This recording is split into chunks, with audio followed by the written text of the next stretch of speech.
Chris, and thank you to all of you for showing up during the evening on a weeknight to listen and learn more from our excuse me, panel of experts. We've got 5 folks who are going to be sharing more about local food procurement from their perspective. And the way this is going to work is we're going to kind of have each person introduce themselves, talk about their experience with local food procurement and how they've seen some changes in that environment over the past year. And then after everyone has had a few minutes to share, we're going to open it up for questions. I've got some pre-prepared questions, but we encourage you, as we're hearing discussion, please share your own questions in the chat. We're hoping to really have a conversation this evening. So that's enough of me talking. Our first speaker is Kaitlyn Scheuermann from Waukee Community School District, and I'm going to have Kaitlyn take it away. Awesome. Thanks, Luke. As Luke said, my name is Kaitlyn Scheuermann. I am the dietitian for nutrition services with the Waukee Community School District. And in my role, I do menu planning, farm to school. I used to oversee our summer food service program, but we now have hired a new person to oversee that program. And I also do things with our special diets and wellness policy. So I do all the local food purchasing for our district, and we've participated in LFS and a couple of other pilot programs even before that. We also received supply chain assistance funds, which were used for minimally processed foods. So some of that was local food purchases for us. And then we are also participating in the Choose Iowa food purchasing pilot. Thank you so much, Kaitlyn. And for people who may not be familiar with the acronym, what is LFS? Yes, LFS is Local Food for Schools. All right, and I think we'll talk more about that in just a bit. Thank you, Kaitlyn. Next we have Missy Loux with the First Lutheran Church Food Pantry in Clarion. Missy, welcome. Thank you so much. I am Missy Loux at the First Lutheran Food Pantry. We are based out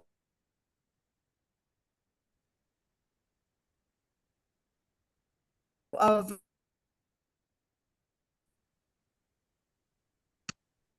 Missy, I think we're having some connection issues. If you want to try turning your camera off.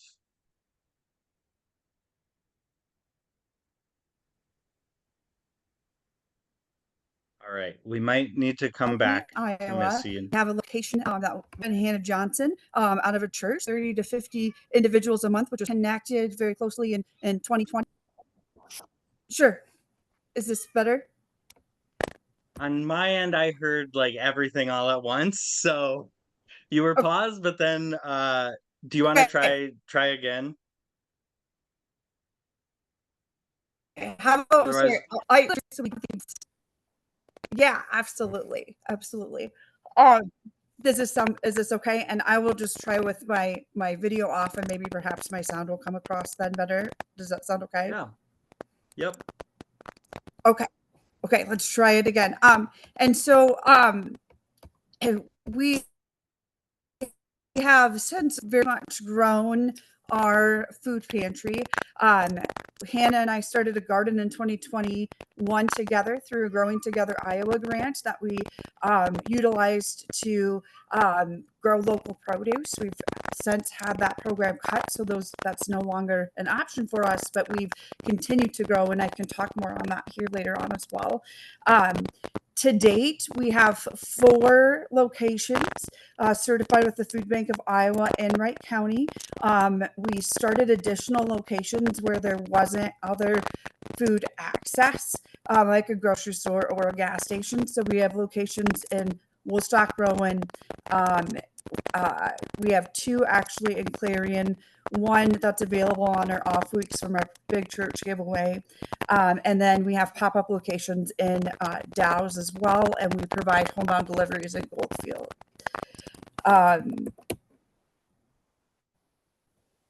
Do you want me to continue, or did you want that part a little bit shorter? I'm sorry.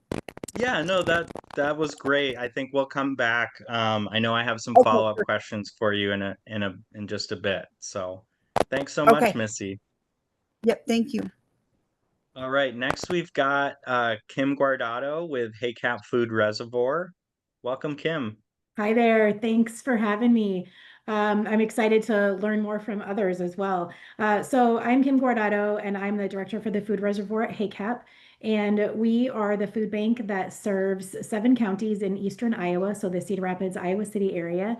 And I would say our journey with local food really started probably back in 2020 is kind of when we really started committing to purchasing local.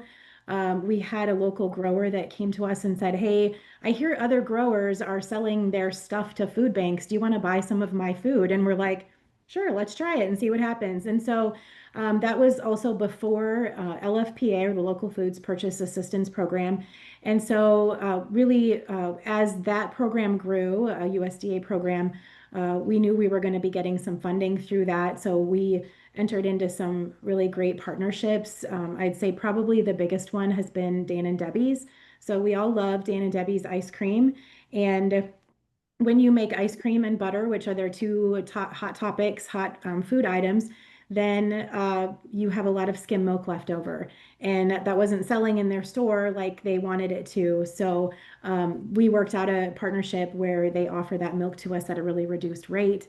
And so we have fresh milk that we're providing out through our food bank. And so things really kind of grew from there, growing, buying from different farmers through the LFPA program. We were able to greatly increase the amount of local foods we were purchasing. And then the last couple years, we've had the opportunity through Choose Iowa to have some state funding that kind of picked up where LFPA left off. And so that we have some funding to purchase local foods. That's been a great opportunity for us to build some relationships with the local growers and be able to have that fresh produce, meat and dairy in our with our pantry partners. And so it's been a great opportunity to get involved, and I look forward to our conversation this evening. So much for being here, Kim. All right, next we have Tom Mulholland from Mulholland Grocery in Malvern. Welcome, Tom. And I know he did share he was having some connection issues. So, Tom, can you hear me? Otherwise, we might come back to you, Tom, and I'll introduce Natalie Estrom with Lutheran Services in Iowa's Global Greens program. Welcome, Natalie. Hi, Luke. Thanks so much for having me. I am with Global Greens out of Des Moines, like Luke said, part of Lutheran Services in Iowa. We help immigrants and refugees connect back to the land. We are a land access and business incubator program. So we have 20 community gardens around the Des Moines metro area for people who don't want to have a business but do want to grow some of their own food. And we also run a 4-year business incubator program to help farmers give some of the tangible skills to have a business here in the United States. Many people come from their home countries with extensive agriculture experience, but we work to give them some of the skills for a business here. So leases, taxes, record keeping, those type of things, we help give them those skills here in Iowa. All of our farmers are in the greater Des Moines area, so we are growing all of our food locally. I get the privilege of running our Global Greens Farmers Market, which we use a lot of SNAP and Double Up Food Bucks. We're the #1 Double Up Food Buck market in the state of Iowa and did around $250,000 of SNAP and $250,000 of Double Up Food Bucks last year. So we love those programs. We're able to utilize a lot of those. Double Up Food Bucks is such a win because it's more money in the farmers' pockets and more food in the bellies that need it the most, and really good, fresh, local stuff.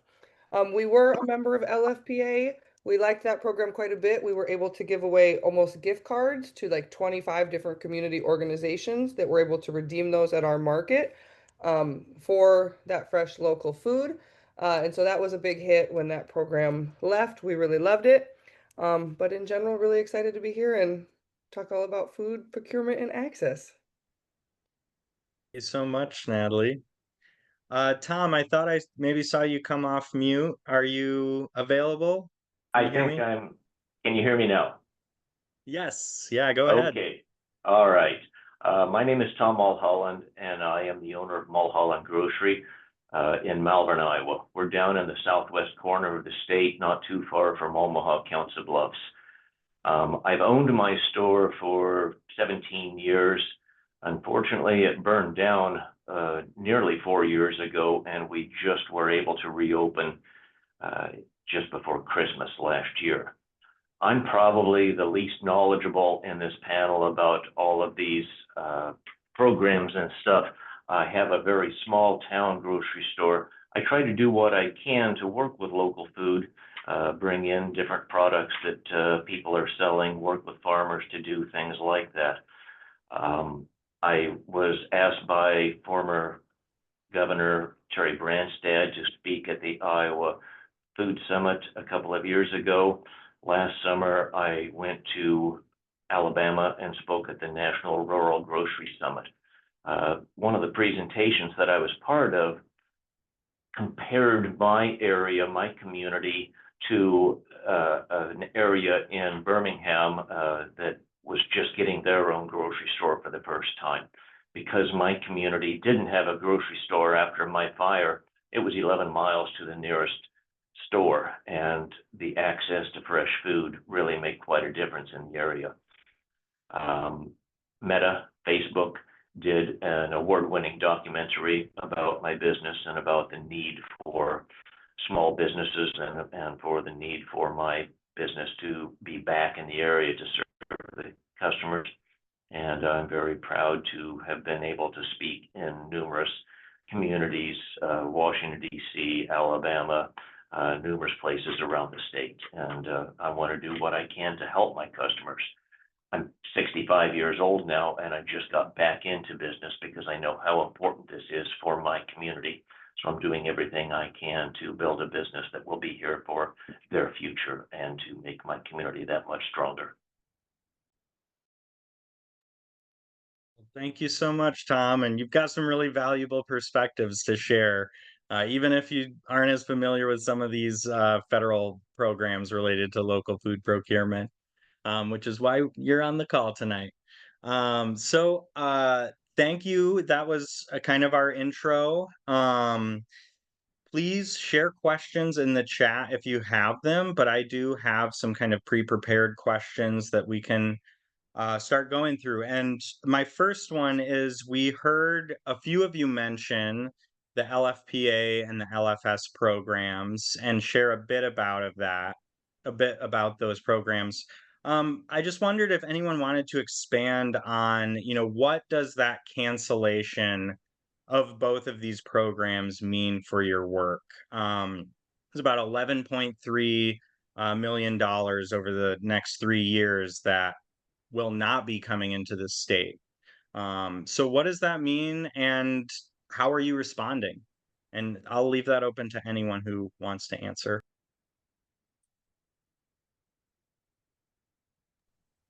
Well, I can kick us off. I know as a food bank, that funding was really critical for us to really purchase a lot of local food.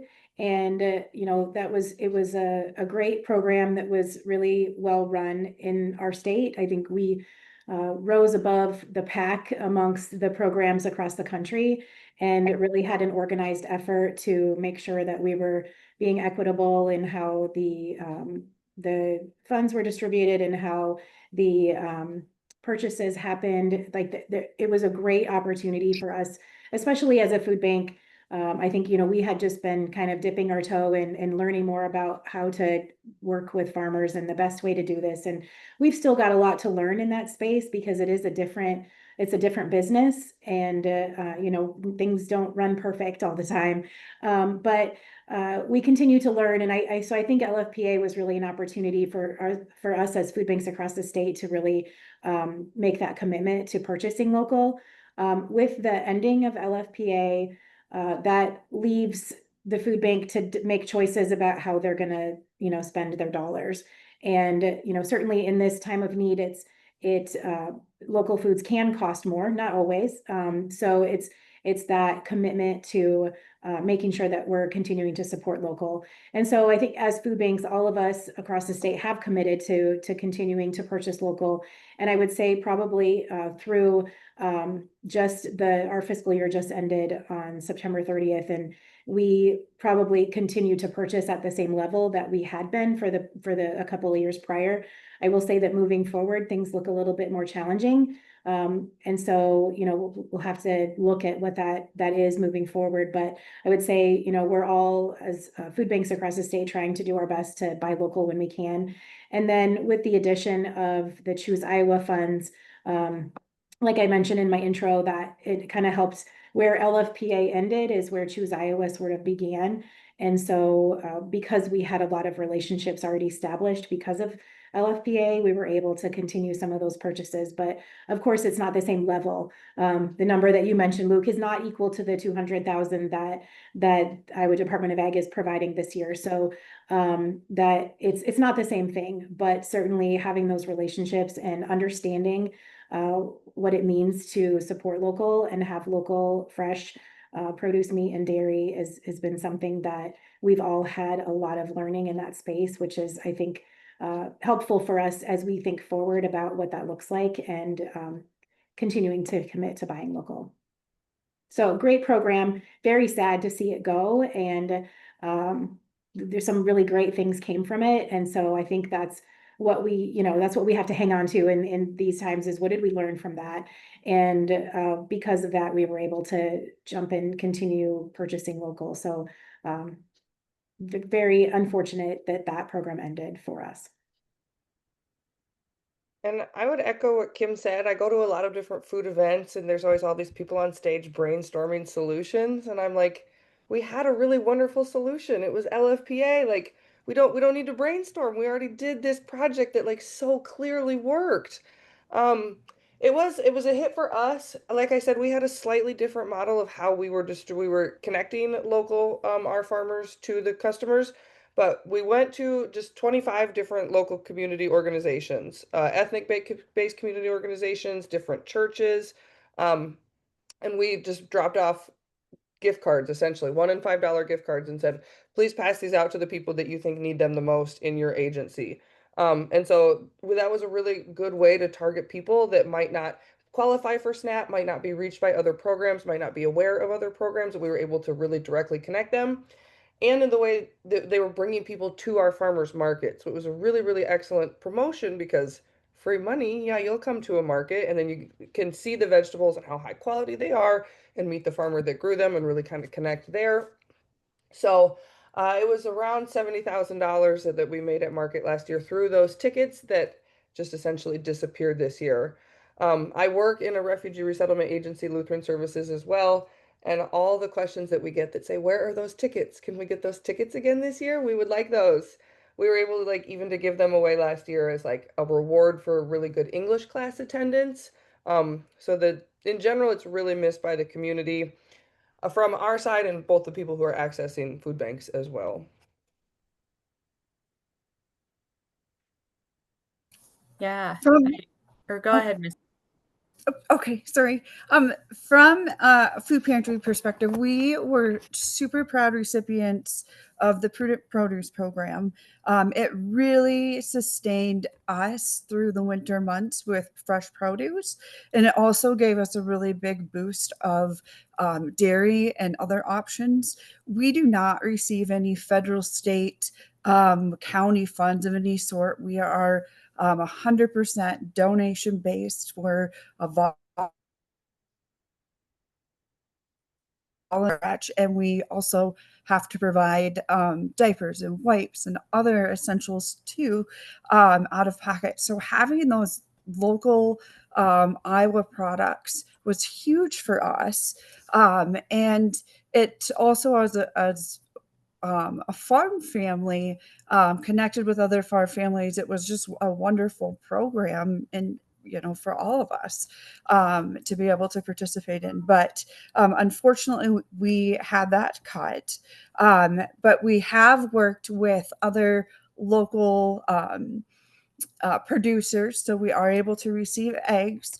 There is a program or a business called Grandview Beef, and they work in their holiday program that if you purchase a package, they donate so much to our food pantry, which is amazing. We also have a group of volunteers that go to our farmers market, and they promote the local farmers, and then folks will purchase extra produce for us to be able then to give out. We've also been really proactive. I grow, last year I grew over 1,000 plants in my greenhouse in my garage, which I know that's exactly what my husband was dreaming of when we built on a garage to our house a few years ago. But we've grown over 3,000 plants that we give out along with trainings to teach people how to also grow, and we utilize our local farmers and master gardeners as well with that. So we have had to be really creative, and we've had additional places that will say, hey, awesome, and utilizing volunteers, but we would absolutely love to see more of those local programs. We're very small. We're very rural, so we don't always get first access to some of these programs. We recently just got back our Double Up Food Bucks program, which was a huge win for us. But we did lose it for a period of time, which then reduced what folks were able to get at the stores. Yeah, and I would echo a lot of those same thoughts. For us in schools, it was really great having LFS. It gave us some additional funds to be purchasing local foods. Reimbursement for a school meal is about $4.25, give or take a couple pennies. And so we have to provide a whole meal and pay labor and other costs out of that $4.25. And so having LFS really made it a lot more feasible for schools to purchase local foods and prioritize it. I know a lot of people want to, but sometimes the cost is something that makes them a little hesitant to jump in and really start doing it on a regular basis. We utilized our funds to purchase local food for our Local Food Day celebrations, the Great Apple Crunch, and our Harvest of the Month program that we operate. I think now that there is no longer LFS, we're continuing those programs and participating in those initiatives because those are important to us. But it does really make us think and be a little more cognizant of even moving beyond that like once a month purchase. We do like a 3-week cycle menu, and so to go to every 3 weeks serving something, we are going to start looking a little bit more closely at the cost of that item because it's going to be on our menu more frequently. So I think are just a little bit more cognizant. Other school districts around the state are in kind of the same boat that they're either having to really think hard about whether or not they can make those purchases. And for others, they just won't purchase because the math just doesn't work out in their favor. So, yeah. Well, thank you all for sharing that. And I think, something that came up in a few of your responses was the Choose Iowa Food Purchasing Program. And I want to take this opportunity maybe to recognize our elected officials on the call. This was a really positive thing we saw the state of Iowa do and our legislature put in place. So this was actually last session was the creation of the Choose Iowa Food Purchasing Pilot Program. In this session, it was made permanent. But as Kim alluded to, it's only $200,000, which does not make up for the, 11 million. And also this year, we saw schools removed from that program. And so we're very grateful for the program. We really see this as kind of picking up where LFS and LFPA left off. But I wonder if y'all could, maybe talk about your experience with the program, what's working well, but maybe what are some of those limitations and how you see that program, what could be improved upon in the future? Again, I'll let anyone take that.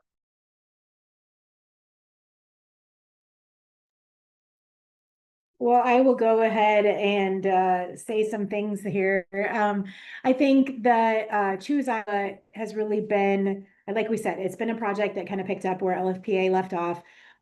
It's been a great opportunity for us to have some of those locally produced, grown items in our food banks. I think certainly the biggest limitation is just the amount. So like the $200,000 for the whole state doesn't go very far. I will say that one of the best things about the program, I think that shows our commitment as food banks in this case, is the match. So for every dollar that we spend, the Department of Ag provides $1 also. And so I think it's a great win in the public-private partnership category. I think, it's not the private funders trying to do it on their own. And it's not just waiting for the government to provide a handout for nonprofits. It's an opportunity for us to come together and work together, make that commitment together that we're going to have this project and have the food available. So I think there's a lot of really good things that come with it. An opportunity to buy what we know families want to eat. The milk, as I talked about, our partnership with Dan and Debbie's, that is something that I don't think as a food bank, I don't think there's too much milk. And that's something that we don't always have available.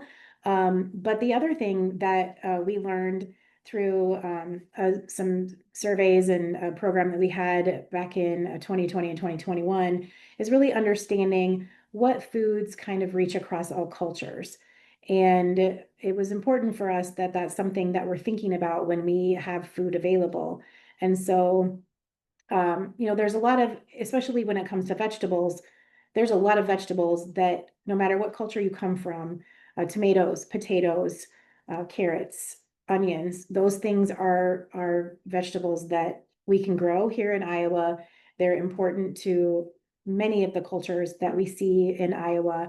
And it's an opportunity for us to work with some of the growers that we have right here in our state that might have that come from Africa, have that ag background, similar to what we learned about already tonight. We have a program through Feed Iowa First in Cedar Rapids, very similar concept, is we have these growers growing product. And it's programs like LFPA and Choose Iowa that help us as a food bank continue to buy that product from those growers and help them grow their business and support our economy as well. I will say that it's not enough. So when we take that and we split it up between all of the food banks, and then we try to buy food with it, and then we want to distribute it out to our partner agencies, it's hard to stretch that to make sure we're reaching all areas of the state. And that is something that's important to us. We want to make sure that we're sourcing many different kinds of food and buying from multiple different vendors, as well as making sure that the food is getting distributed to all counties across the state. And that's not something we've been able to achieve yet. And I know that more funding would help us do that. And so, we're so thankful for having the funding available, having the program developed. It's a great way to boost our economy, to support our growers, and also feed those who need the food. And so we need to keep advocating for the program and continuing to grow it so that we can make sure we can reach all of the areas of the state as well. Yeah, and I can share a little bit from our side. We are a Choose Iowa school, so we are one of the 33 schools that were selected to participate in the program for this school year. I agree with Kim, having more would always be great. But I do think for us, like we received $5,000 to spend. And with the match dollars, that will put us right at our micro purchase threshold, which for those who aren't familiar with school food service and school procurement, you can purchase up to $10,000 with one vendor and not have to bid. You can just make the purchase. Once you go beyond that $10,000, you have to do informal procurement, which is called like 3 bids and a buy. So get 3 price quotes and then you choose typically the lowest price. So, and then there's formal procurement beyond that, but nobody's really there yet with local food purchasing. So definitely more funds would be helpful. It might force some schools to get a little bit more creative with how they do their purchasing. I know for us, we're a pretty large district in Waukee, and so we are looking at how do we diversify our vendors. So we utilize our food hub pretty heavily, but we're also looking at how do we make some direct purchases so we can spread the love a little bit further and not hit our threshold quite as quickly. With Choose Iowa, I had looked up the press release for it. There were applications from 61 schools and 33 were selected. And the funding that was requested in total from those 61 applications was $158,000 or $158,000 roughly. And there was only $70,000 to share. So definitely more funding is needed. Schools can spend it. I think we've proved that through LFS. We can spend the money and we can make these purchases and get local food to kids. I think the really great thing too about schools purchasing local food is kids who may not typically have access to local foods through a farmer's market or double up food bucks or any of those types of programs. Can get access to it through school.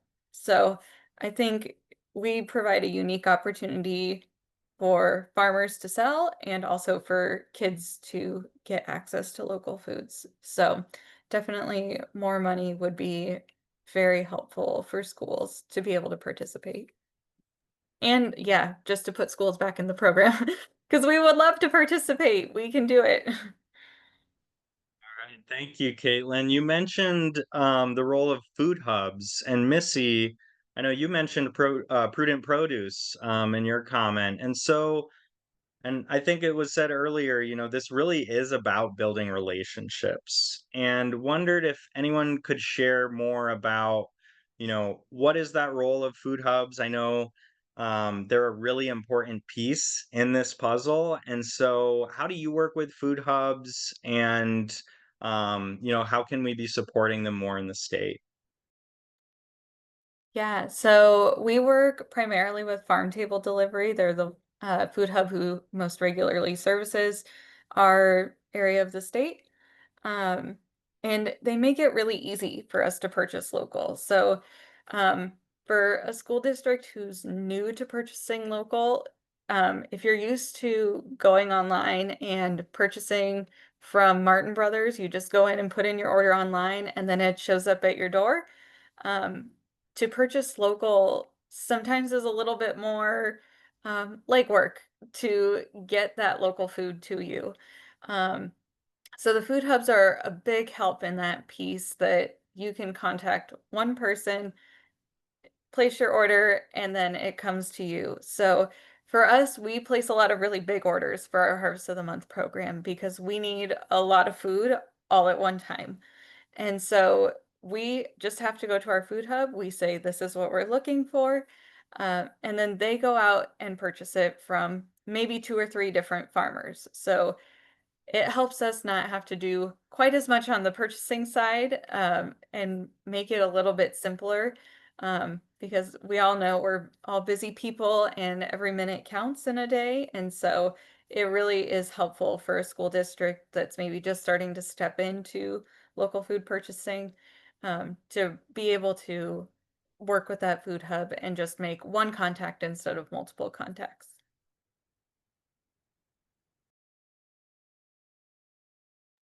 Yeah, I think that was a great way to summarize the food hub. We work closely with Field to Family out of Johnson County, and I see Michelle on the call. So shout out to Michelle and her team because they have been amazing to work with.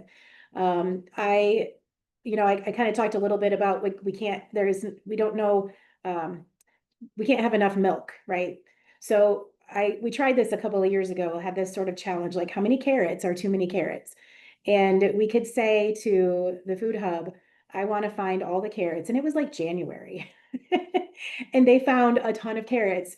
These products are available year round in our state.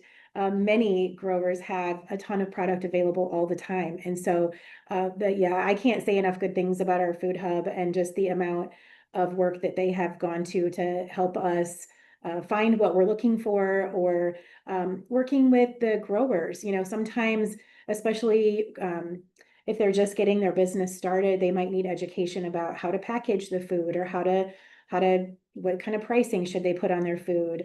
What kind of boxes do they need to show up with? And the Food Hub does that. They do that training and education with the growers. So it's been a great support, and it does allow us to, yeah, they have a nifty online system. We go in, place an order. It's great.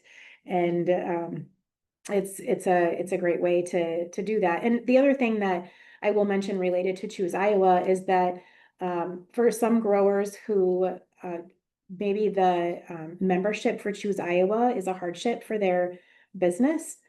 If they're purchasing through the hub is the member, and so the grower wouldn't necessarily have to be a member. That's something that was a part of the program as it was developed, so that those new and upcoming growers could work through a food hub and be able to sell their product and not have to pay that membership fee. So it's a great way to work with those kind of new and upcoming growers as well. So yeah, definitely shout out to the food hubs.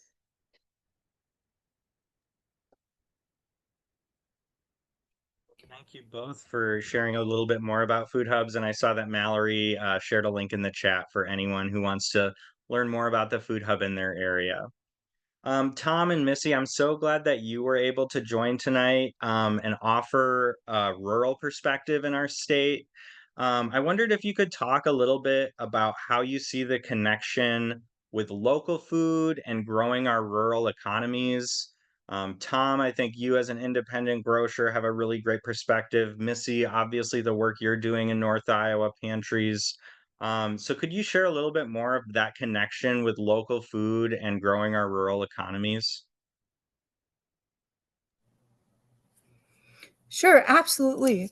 So we have worked closely, as I had mentioned, with our local producers. We do get a lot of donations, and then if we're not able to, we do have limits in our like freezer space, for example, at all of our storages. And so those smaller packages of meat are much easier for us to get and to get in large quantity to serve our needs each month. But that's not always how it comes with the Food Bank of Iowa, understandably. So we do then work with our local producers to be able to buy those types of products. And we do get egg donations as well. We like to also purchase from our local grocery stores. They provide us a tremendous amount of food rescue items, and then they provide a discount, and they also try to buy local as well. So it helps us like within our county and our state very much. And then we also work with the hospital, and I know that they do try to buy local as they're able to as well. And then instead of the hospital throwing the food out, we're able to get that and freeze that and utilize that for meals. And so we've been able to support our landfills and not filling up with that food, but be able to get that out, especially as we're seeing our growing needs. Another piece too, I just want to talk about really briefly that is affecting us locally is that we do have a higher migrant population within Wright County. And right now, it is an extraordinarily challenging atmosphere for many that we do serve. Many that are reporting that and are able to demonstrate that, yes, they're legally following the laws and they're here and they have their documentation, they have their things. They're being very negatively affected. Many are losing jobs. And then there is, many fears that comes with that and profiling and fears of ICE and things that are happening. And so we're seeing more of our local farm base, like our local resources, our employees not being able to have jobs anymore. And so that certainly is going to affect local access. And now they also have higher needs because they can't afford food, and there's many living in fear of deportations, and so they're not comfortable with going through the local food systems to get food. And so we've been able to we always try to meet everybody's needs and a safety component regardless of what the situation is, but it's at a high stake constantly at this point. And so we're getting creative and helping people so that they have that food access. So so I just wanted to talk a little bit more about what we're seeing here in Wright County, and going beyond just that immediate local food need, but so much more that's there now that we're addressing too. Yeah, thank you so much for sharing that, Missy. Tom, did you want to respond to this question as well? I don't have a lot to add to this. It seems like there isn't near as much to offer in our area. It seems like Western Iowa, Southwestern Iowa misses out on a lot of things. I was extremely happy to see the link that was provided a little while ago about the food hubs, and something I want to look into more. One of our greatest assets that we do seem to have in this area is that we get a lot of support from the Center for Rural Affairs. I see that Deborah and Cynthia are on this Zoom meeting, and I appreciate them and all the information that they've shared over the past number of years, and the local food summits that they've put out and are preparing for again in another month or so. I was excited to be part of that last year and have it right here in my own community. But I've worked with some students from Iowa State in the past, and when they've asked questions about what could be done to make it easier for local food access for a place like mine, and I've said that having a clearinghouse or something along that line, maybe an online ordering, I can't think of the word I'm trying to say right now, but if there was an area where farmers could go in and say, hey, I've got this right now, and a store like mine could say, hey, I'm really looking for that, or I'd like to get 20 pounds of it or something. That's the type of thing that would work for an area like mine or a business like mine, and I just don't seem to have the access or the knowledge perhaps of where I should be looking. So any help is appreciated. We're glad you're here, and like Kim said, we're all here to learn from each other too. I did have a quick follow-up, Tom. You mentioned the fire. Could you talk a little bit more about just what that meant for Malvern to have a grocery store again and not have to drive 11 miles? I think it means quite a bit. When I was a kid, there was 4 grocery stores here. Over the past few decades, my store or the previous owners, this was the only location. And then when the fire occurred, now it was 11 miles to the nearest grocery store. A Dollar General opened shortly after my store burned down. So there were canned goods available. There is a Casey's here in town that does keep a couple of bananas on their counter or something like that. But, there was no fresh meat. There was no fresh dairy, things like that. We do have a food pantry. It was right here in town. Now it's moved a little ways away. But those options just didn't work for a number of people. We've got people here that don't drive. We've got people that don't like to get out on the highway, especially in the winter when it's 11 miles on an icy road to the nearest grocery store. That just doesn't work for a lot of people. Some people have neighbors or family members that will help support them, help drive them to someplace. But having the ability to come to a grocery store that has fresh meats, fresh produce, dairy items, things like that, you can stop in, 4 or 5 days a week if you need, instead of trying to buy 2 or 3 weeks worth at a time because you don't want to get out on the road. And I will put a plug in for following Mulholland Grocery on Facebook. Sometimes I see a special and I'm like, I'm tempted to almost drive 3 hours to visit, but it'd probably be gone by the time I got there. I have people that drive from Kansas City, that drive from Davenport. We've got customers that come from all over the state and all over the Midwest because of the homemade products that I make. I'm very lucky to have the following that I do. Well, thank you so much for sharing more about that perspective. So again, I want to encourage folks, please share your questions in the chat. I know I did see one from Mary Ellen Miller at Silt who had a question for Missy. Are you using free boxes like Little Free Pantries does with books? And maybe if anyone else has any experience with Little Free Pantries or community fridges or some of those other pieces around food access that might not that might be outside of kind of food banks and food pantries. So Missy, did you want to respond to that? And I'll also open that up to anyone else who wants to respond. Yes, absolutely. And I did type in the box too, but I'm happy to explain. So we have I have worked with a Eagle Scout to provide a little outdoor box in Goldfield, and then we did also have some co-ops that help provide those. For us, though, we do have site locations.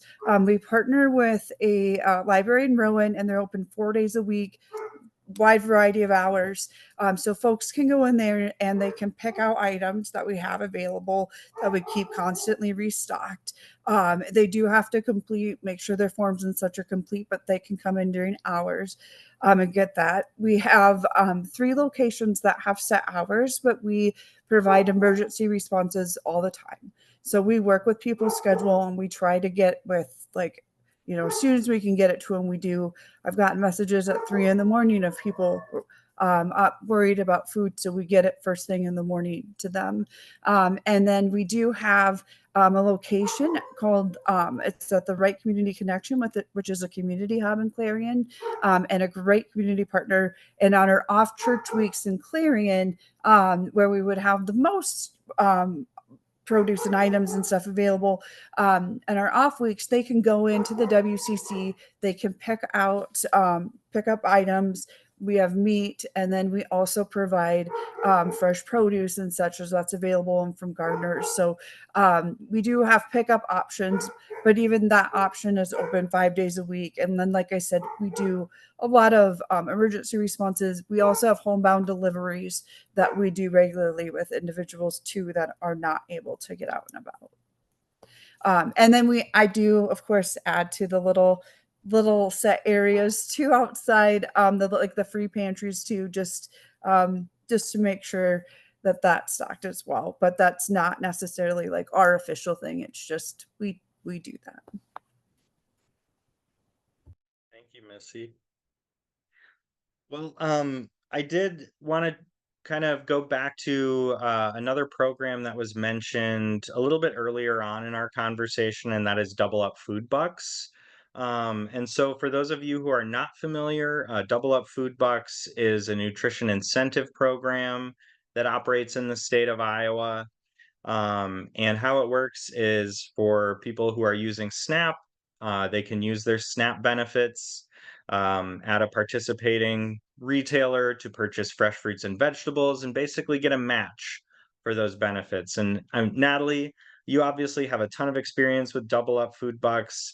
I wondered if you could share just a little bit more about the program and how it has helped all of your refugee growers. Yes, I love Double Up Food Bucks. Um, so like I said, Double Up Food Bucks and SNAP are the hefty majority of the money that the growers are making at the farmers market. I would guess 70 to 90% depending on the grower. So we are very dependent on the programs. That is one hard part, that both SNAP and Double Up Food Bucks are federal programs that are not as controllable as we wish. But in general, Double Up Food Bucks is a matching program only for fruits and vegetables. which does cut out some of the hullabaloo on the different political sides about soda and stuff. It's only fruits and vegetables. Um, and then so you're doubling SNAP dollars. It's a great program. We have a bulk contract. It's run through a nonprofit called the Healthiest State Initiative.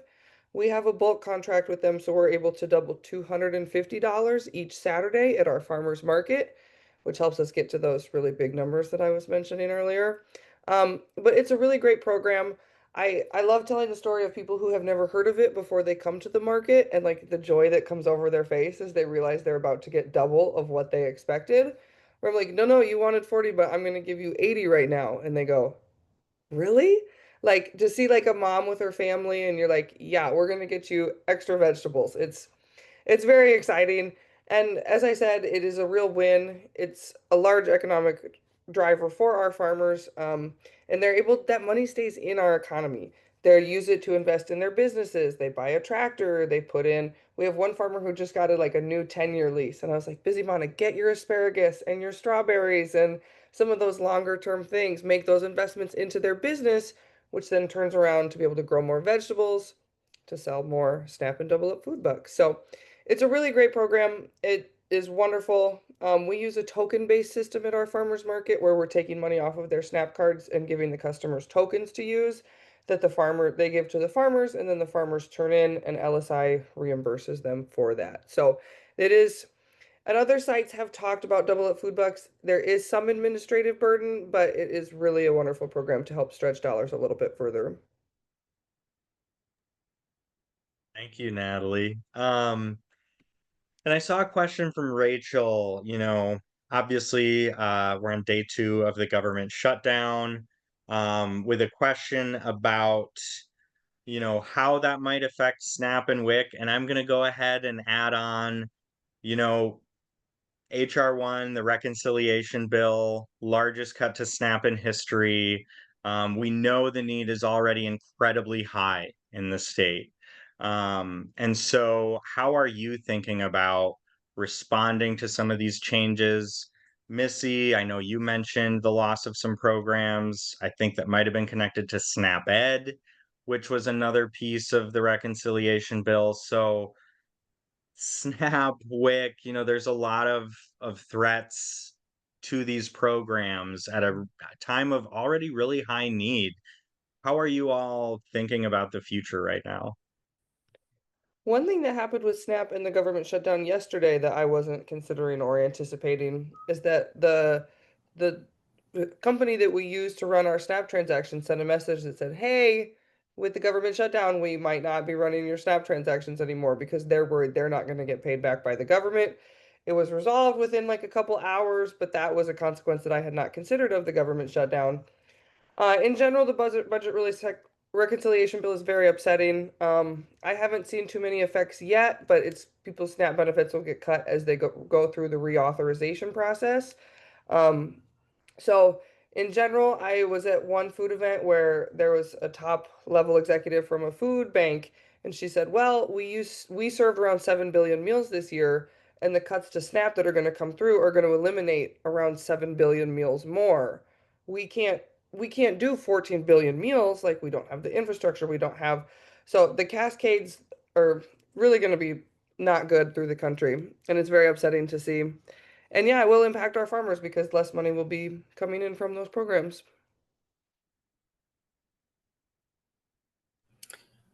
We're pretty worried, and we're already seeing people who have received substantial cuts recently as well. I have a family of 5 in a very, very small town where there's no other food access, and it's about a 20-minute drive to get to a store. 2 of the adult women have cancer and are terminal. The caretaker's in his 70s and can't work, has to get these amazing women to their treatments every day. And there's a 12 and a 13-year-old, and they get $45 in SNAP benefits.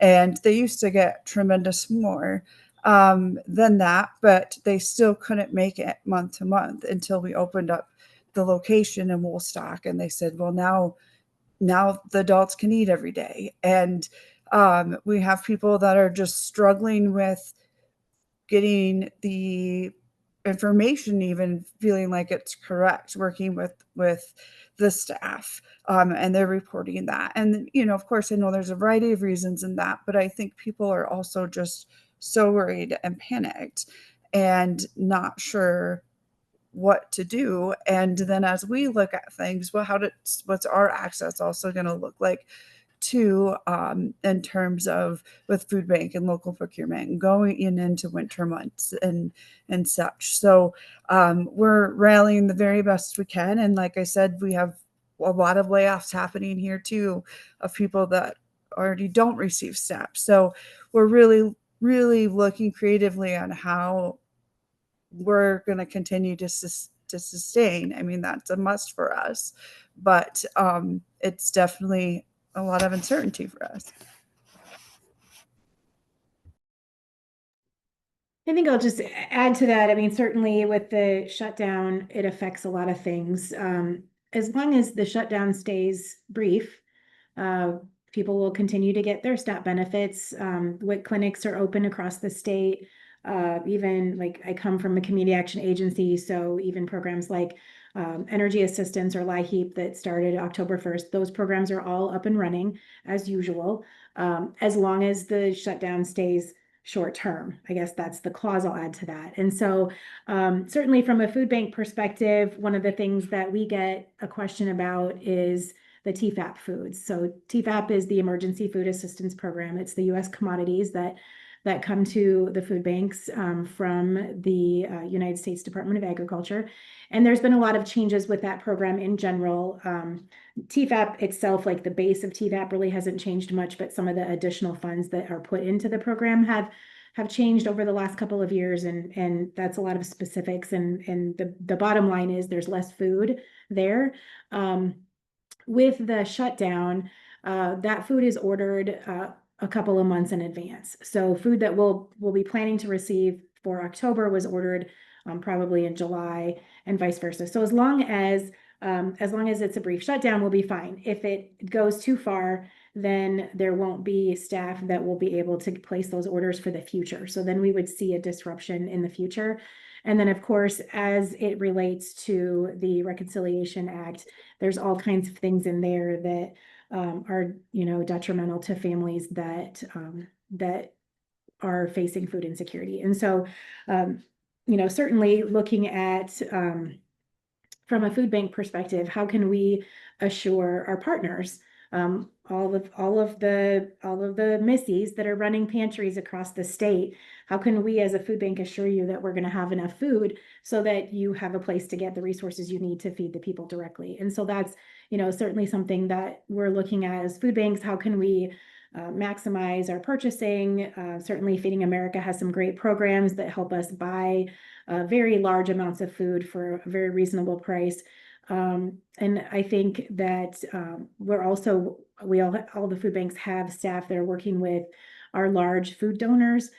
Certainly our retail stores, I would say Sam's, Costco, Walmart, Hy-Vee, those are all our largest food donors from across the state. And so as those businesses are also looking at their bottom dollar and how they can decrease waste and cut their expenses, we could see a decrease in the amount of food that we're getting. And we don't need that right now because we need more food than less food.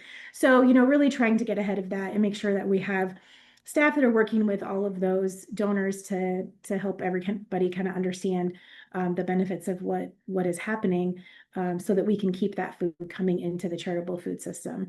And so those are really important things. But certainly knowing that, we're going to do what we can to make sure that we have food available. I think the hard part is, and a question that I get from some of our partners sometimes is, what's the contingency plan? And I really, oftentimes will think like, what's the contingency plan for needing food? We need food, right? If it's not coming from the USDA and we're not getting it donated, what's the other option that's available? And that is purchasing food. And, are there enough dollars that we all have? There's costs associated with everything. So that's certainly where the fear kind of comes in from our angle is, sure, I can get food. we can buy food and we can buy trucks and we fill our warehouse up, but how much can we do that? And how much can the pantries themselves support that food? You know, sometimes we're able to offer that food at no charge, but oftentimes we can offer it out to our partners at the cost that we paid for it, which is a great cost. But there's also a limit to the amount of dollars that are available. So there's a lot that's all kind of wrapped up in that. And certainly some of the changes that we're seeing coming with SNAP really should, I don't know, it kind of speaks to me in a new way that, you know, we need to all use our voice in a way that helps us continue to advocate for the person. And I think, you know, everything that we're talking about here is really great. But it comes down to that person who's facing food insecurity. It's that family that Missy was talking about. It's each one of us that has that connection to the person who's looking for food to try to feed their family, and how food should be that basic right that everyone has access to. And they rely on our network to help them do that. And you know, it's a big responsibility and an honor, I feel like, to be a part of that. But also knowing that we've got a lot of work in front of us to be able to make sure that we can continue to do that as equitably and affordably as we can. Sorry, that was very long-winded, but thank you for listening. And can I just jump in really quick? And I just have to say, we have absolutely loved the Food Bank of Iowa, and we are so, so grateful for the tremendous commitment, especially this summer with Healthy Kids Iowa. And every single staff I've ever worked with has been just amazing, and all of you all are too. But the food bank, like, it's amazing what you all do, and we appreciate it so much. It really is what keeps us afloat here. So I just had to throw that in there. I was just blown away this summer with the Healthy Kids Iowa program and how that went, and just how dedicated the staff was to supporting the state. It was amazing. Yeah, and I can share just a little bit about potential impacts with HR1. We have students that are qualified for free or reduced price meals because of their eligibility for other programs like SNAP and Medicaid. So as families lose access to that benefit, they will also lose access to that benefit for school meals in the immediate term. So what we usually end up seeing is negative balances start to accrue, and we do our best to catch families before they accrue too much of a balance. Like right now, we've been doing a lot of calling families for the grace period that's going to end next week, so they can reapply. But those direct certified students don't apply, and so they don't really know that they need to be on the lookout for that benefit to end. And so it's really important that we're communicating with families and making sure that they know they may have to apply, because we don't want them to end up in a situation where they start to accrue a negative balance. And sometimes we can backdate meals a little bit, but we can't really, if they do it for, 2 or 3 months, then they're kind of on the hook for 2 or 3 months worth of meals, which is just not feasible for those families to pay. There's a reason they were on free or reduced price meals. So, and then in addition, if we have less students who are directly certified, that can also impact what's called the community eligibility provision, which is a provision that allows schools to apply and participate in that program. And it's most feasible if a school has a high percentage of students who are qualified for free or reduced price meals through direct certification. So it'll kind of be a domino effect if we have kids losing access to SNAP, they lose access, or they are no longer directly certified, and then that school district may not be at a high enough free and reduced percentage to participate in the community eligibility provision that allows all students at that building to eat meals for free. So it's just something that we are kind of watching. Again, we're not seeing immediate impacts right now from it, but we will start to see things shift as more of those provisions go into effect. And I did put a link in the chat to a really nice resource from the School Nutrition Association that really outlines very well what those impacts will look like. Thank you so much, Kaitlyn. And I see some questions rolling in. I also see Senator Mike Zimmer with his hand up. So if you want to come off mute and ask a question, feel free. Well, thank you. And I would certainly open it up to Senator Shipley and Representative Gosa. I don't know who else is on here, but there's a question from Giselle regarding with the upcoming legislative session, where do you see the biggest opportunity to strengthen food security in Iowa? I'm just going to answer it this way. This last legislative session, every appropriations bill that was passed had a federal companion funding source with it, of which almost every single one of those was on the DOGE to be cut, whether it was Head Start, early Head Start, child care across the board. I have asked our staffers to say, hey, with October 1st, beginning the new fiscal year 26 for the federal funding, what did Iowa actually get or not get? You've answered a number of the questions here right now. And I would say this, that we entered the legislative session with a 6.9 or thereabouts billion dollar taxpayer relief fund, of which we took in 8.5 billion and the budget was 9.17. So we borrowed $917 million because the state of Iowa was unable to cut services fast enough to get down to their budget.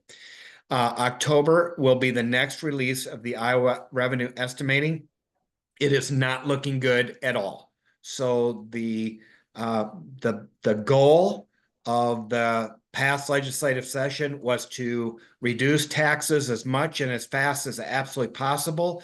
The number one thing besides the eminent domain carbon pipeline issue that's going to be starting the session will be property tax reform, of which the state of Iowa doesn't collect property taxes. That's your school districts, your cities, and your counties.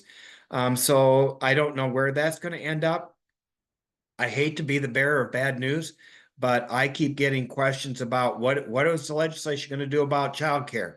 Well, I don't know that we're going to do anything about childcare. And I would also tell you that there is a huge law decision before the Iowa Supreme Court because of the fact that the legislature has not been funding the judicial system appropriately. So we are not seeing enough funds to represent people that are convicted and or are I should say convicted, that they need public representation, and it's not there either. So when the Supreme Court makes a decision about that, that's going to have a huge impact on the budget. And so right now, I am not optimistic in any way, shape, or form as to where we're heading, but I will certainly leave it wide open if some other legislature has a better crystal ball than I do. I saw Senator Shipley maybe coming off mute and wanted to provide the opportunity. If you wanted to share where you see your the biggest opportunity to strengthen food security in Iowa, or if any other legislators wanted to share.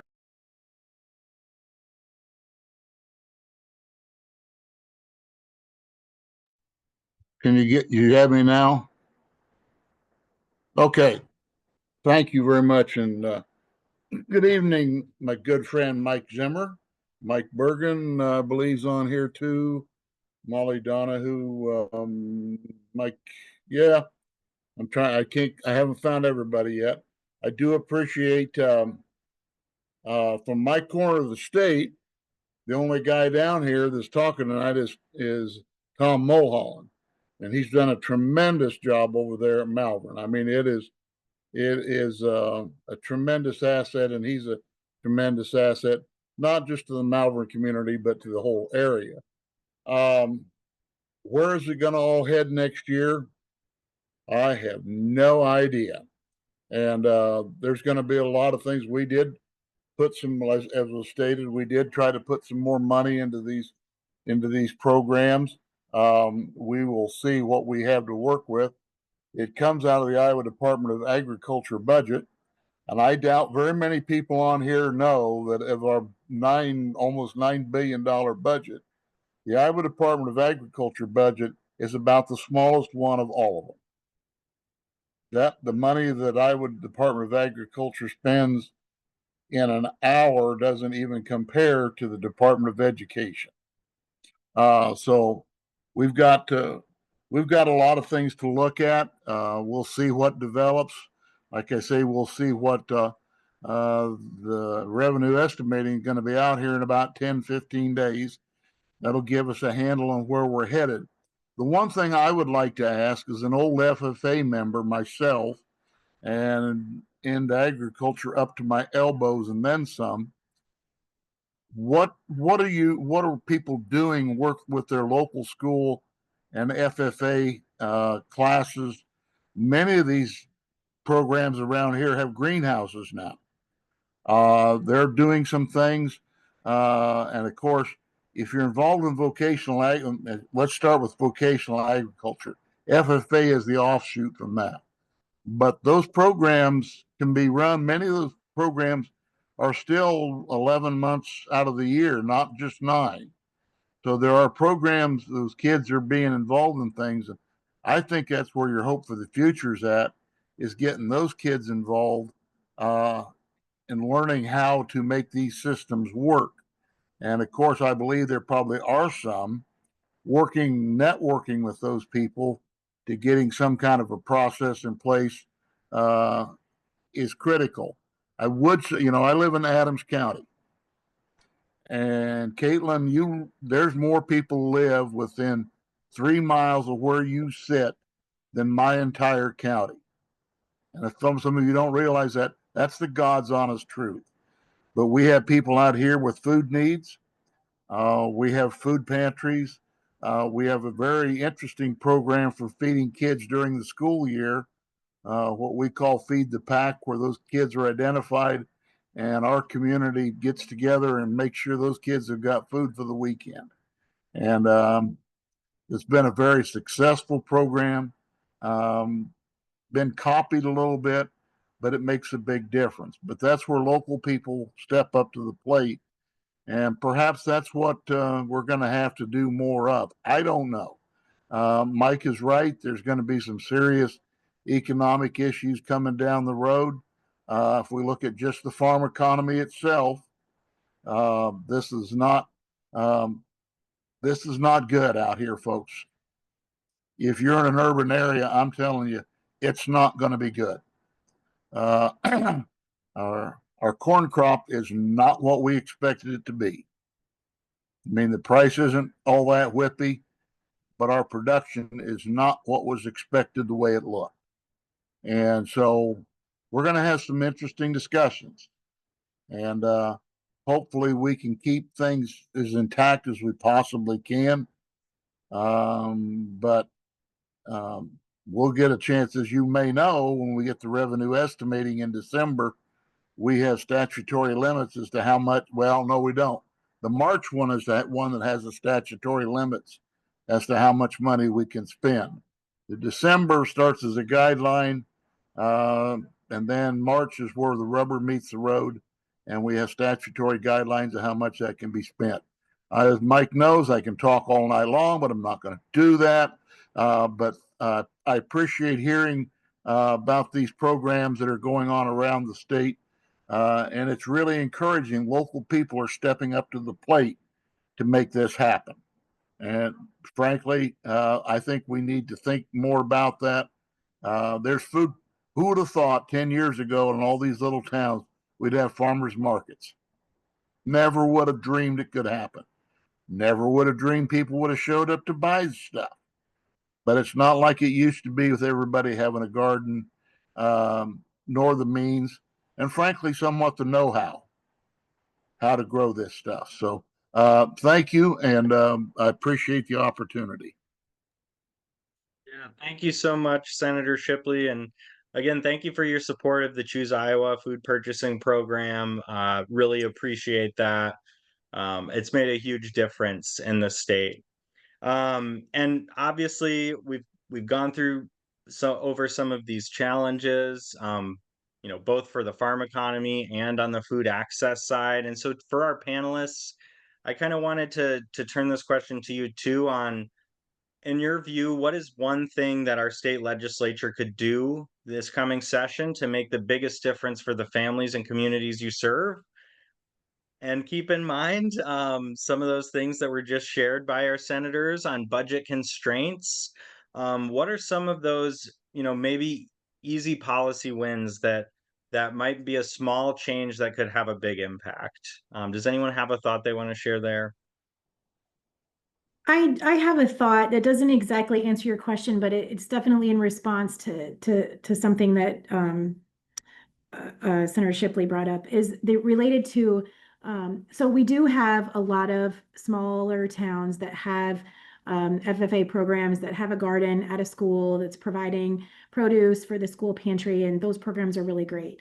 I also think it relates to Mr. Mulholland in the grocery store. I know one of the things that I hear from my food bank partners on what I call the West Coast of Iowa is the lack of places to buy local food. So I guess maybe for me, the question really I want to throw back to the group is, what can we do to encourage farmers, growers, people who grow vegetables to grow more vegetables? We talk about how we are such a farm state and we produce all this food, but we don't produce a lot of food that people can eat in a way that's equitable across our state, and that people are consuming with just a small distance from their home. So how can we encourage farmers to grow more edible products to eat? And that is not something I think we're going to solve in the coming legislative session. But I do think that there could be some opportunities to, what kind of incentives are there to grow, to grow more food that we share with the people who live close to us.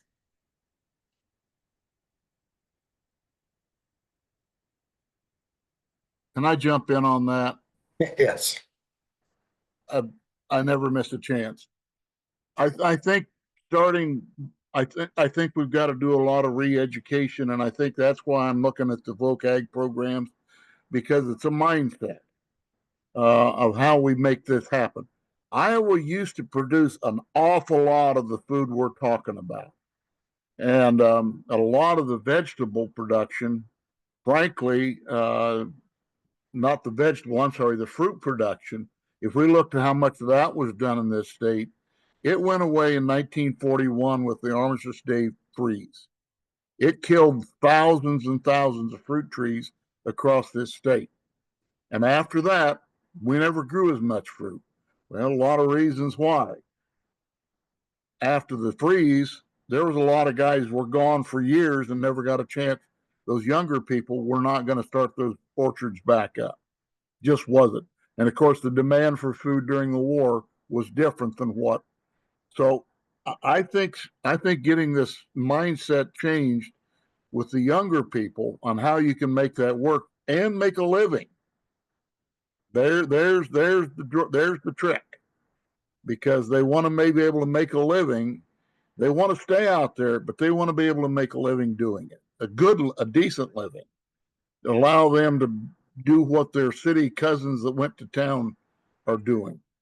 Maybe not quite that much, but so I think that's really a good place to start. And I think we're doing a lot of that. It just doesn't get a lot of press. You see it happening up there, and that's great. And I think there's more of it going on than maybe we know. But it's a different culture, right? Very close to me in my district, we have a lot of Mennonites that have moved into the community, and they are growing local food, selling it to Hy-Vees, eggs, whatever. That people look at that. Well, how do they do that? They figured out a way to do it, and we can replicate that other places. And they seem to be doing pretty darn well. Thank you. Yeah, thank you. And I also wanted to pose to Missy or Kaitlyn or Natalie. I think you all work with, teaching people how to grow food too. and wondered if you wanted to share anything there from your perspective. Yeah, absolutely. One thing is even you brought up that legislator question. I don't think that the legislator could do this, but one thing I always like to bring up is we do a lot with community gardens. And community gardens are such a wonderful, dignified way for people to get food. They're able to connect with their neighbors, spend some time in nature, grow some culturally appropriate vegetables, and also pass down a lot of their traditions to their children. Um, Especially with the refugees coming with that farming and some of those very specific vegetables that they miss that taste like home, if they have a spot to grow some food, because a lot of them live in apartments, so to get a little plot of land, it can divert people away from the food bank system, give them more choices, and then just it's so pleasant to pick a tomato from your garden. Like that is a really good feeling that everybody deserves to have. And so zoning laws are a big problem with community gardens. So in general, gardens are a great thing too. And when your backyard or giving people access in different church lots that used to be grass and now create thousands of pounds of food. So that's one thing that Global Greens is doing to kind of hit on a few of those things. Yeah, and we, with our farm to school program, we have school gardens at 14 of our 19, or actually 20 buildings. We added another building this year, so I always have to remember to up my number. Um, but that's always something we're trying to do is weave more farm to school education into our classrooms, especially at our elementary buildings when students are young and they're receptive to that hands-on education. And that's what our science teachers are really looking for. They're looking for those opportunities to get kids hands-on with science. So it's been a really big push in our district, and we have a phenomenal curriculum team that has been so supportive of our farm to school program and really wants to get more farm to school education into classrooms. We don't have, or we have an FFA program, but they don't really have quite as much infrastructure as like some of the rural FFA programs. And we just are starting an ag program in our district for the first time. So it's really exciting right now because we have a lot of these opportunities to make some of these connections for students and get them learning about how to grow food, where food comes from, and get them a little bit more knowledgeable. So maybe they can go into that profession and see it as a viable career. For us, we have in Belmont and Eagle Grove with FFA, they do have greenhouses and they support their food pantry locations and help provide plants and such. They've also provided plants for a family that started a growing garden for us in Woolstock, which has been amazing this year. We do work really closely with our local FFA. I know they would love to have a greenhouse someday. It's in that big picture plan. But we work really closely with the school and they will help us plant our plants and then that we start. And then we do programming to teach people how to do their plants to start and to continue to grow throughout the summer. So we have hands-on demonstrations, gardening opportunities, and actual program utilizing educational materials. And we do that through several towns as well. And we involve master gardeners and we have just fantastic FFA volunteers and extension volunteers through 4-H that help us with that as well. So that's been huge. And then we do tastings and things like that to encourage that as well. Thank you so much, everyone, for sharing your perspective. We are about at time. I think we've got time for one more question. And I saw in the chat from Cami Coons asking, LFS and LFPA were initiated in response to the COVID-19 pandemic and related food shortages and distribution interruptions. From your experience with local food procurement programs, why are they important even in a post-COVID world? So we'll leave it on a future-facing question for our panelists. Why are local food procurement programs still important and needed right now?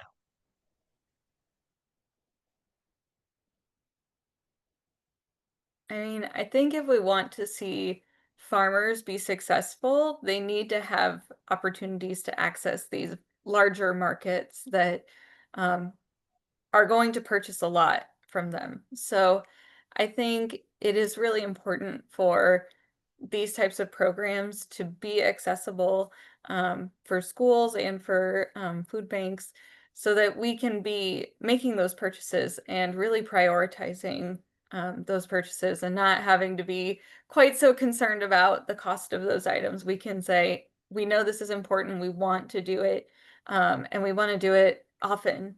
I think that's kind of the biggest thing right now is we do local purchasing, but we really are going to have to start thinking about how often we can do that because of the loss of some of these programs. So I think it just provides a lot of opportunity for us to support farmers and really give them those opportunities.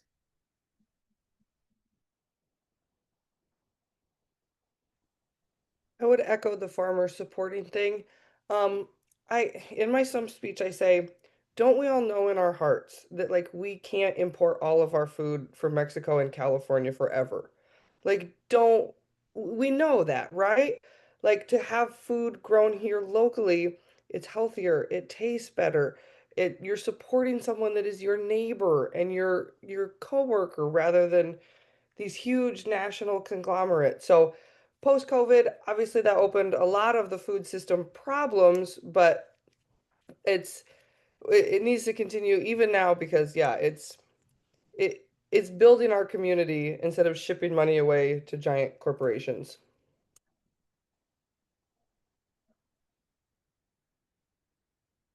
Same. I think you guys did a great job saying that. I mean, it's really about having healthy, fresh food. Uh, People can grow their own food.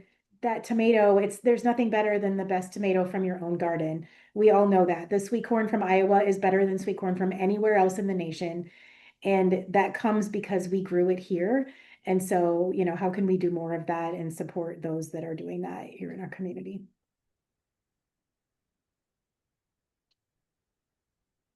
We are about at time. Thank you all so much for being here. Chris, did you have any final words you wanted to share? No, I want to give another thank you to the many state legislators that joined us tonight. We really appreciate you making the time to be a part of this important conversation. And we also encourage everyone, the link's been dropped in the chat a couple times, to join us on October 21st for our next town hall, which will be diving deeper into food and farm business development and the needs and gaps that still exist there, but also celebrating the great progress that's made over the last number of years. And so it's been a pleasure listening to all the panelists tonight.